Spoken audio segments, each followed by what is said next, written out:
May i-share lang ako sa inyo, no? At tungkol to sa experience sa buhay ko, no?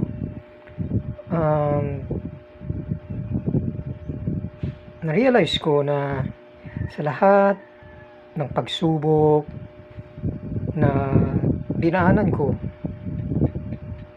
sa iba, sa mga dinaanan nila, na-realize ko na huwag tayong susuko. Kasi na-realize ko na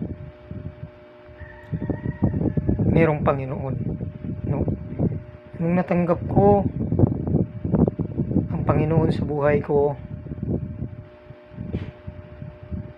naging makabuluhan ang buhay ko. Though andyan yung pasakit, pahirap, no? Yung pain, lalo na pag may sakit ka, mahirap ka,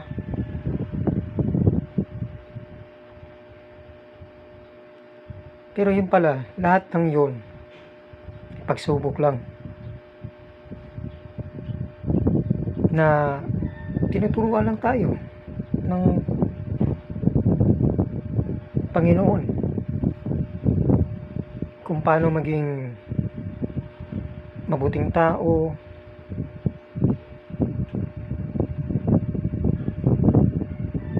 paano maging responsableng tao,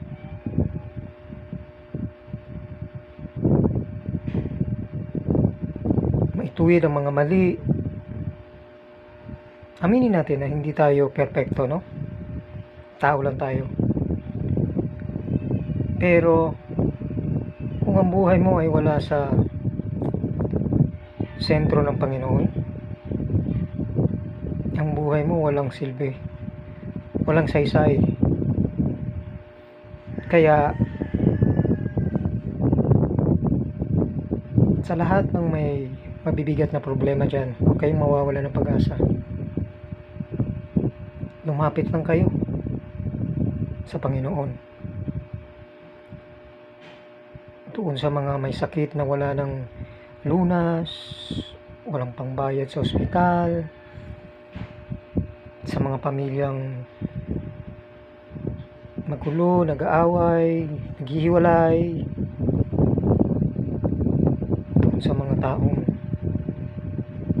mahirap, na walang makain. Huwag tayong mawala ng pag-asa, kapit lang, no? Magdasal at magtiwala sa buong may kapal sa taas. Yun lang. Gawing simple ang buhay, huwag gawing komplikado. Yun lang pala yun. Isa sa na-realize ko sa buhay, no? Gawing simple. Simpleng buhay. At marunong makontento kung anong meron ka.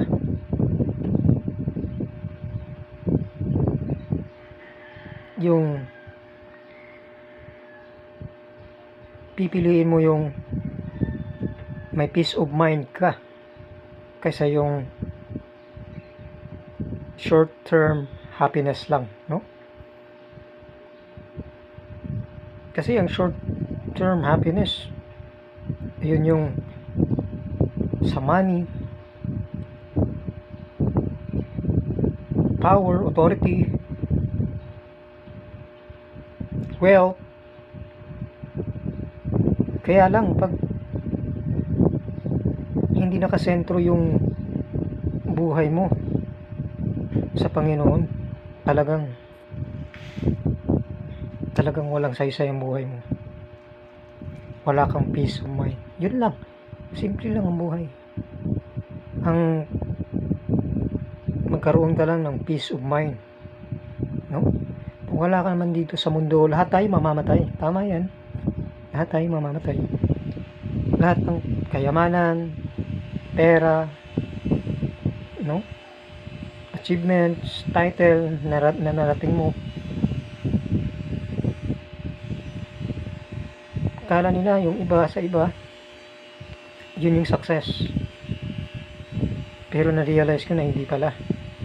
Na simple lang pala. Na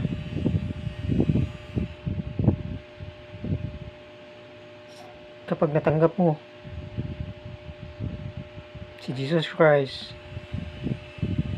na Panginoon mo, doon mo makakantan yung success sa buhay. Yun yung success para sa akin, no? Yun pala yun. So kung tayong lahat ay mamamatay, lahat ay mawawala, at least naramdaman mo sa sarili mo, sa puso mo, na may peace of mind ka, no?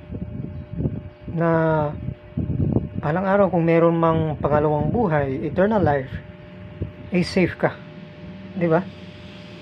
Malalagay yung pangalan mo sa book of life. Yun ang dapat mong pagsumikapan, no? So ayun, sana lahat tayo ganun yung pag-iisip, ano? Para lahat tayo makakapunta sa buhay na walang hanggan. Sigurado ako dyan na meron. Mabuti na yung mag-isip kang merong pangalawang buhay, eternal life, kaysa wala, di ba? So ayun lang, sana may natutunan kayo at ma-inspire kayo, no? Na lumapit tayo sa creator natin, kung sino yung nag-create sa atin. Tayo ang creation. Lumapit tayo sa creator natin, which is yung Panginoon natin, no? Si Jesus Christ, anak niya.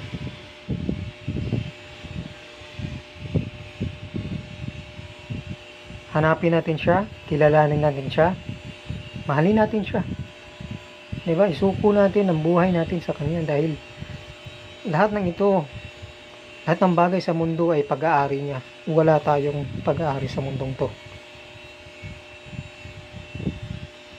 Nabuhay tayo, nagaling sa alikabok, mamamatay tayo sa alikabok. Pero huwag tayong malungkot, maging masaya pa din tayo, kasi through Jesus Christ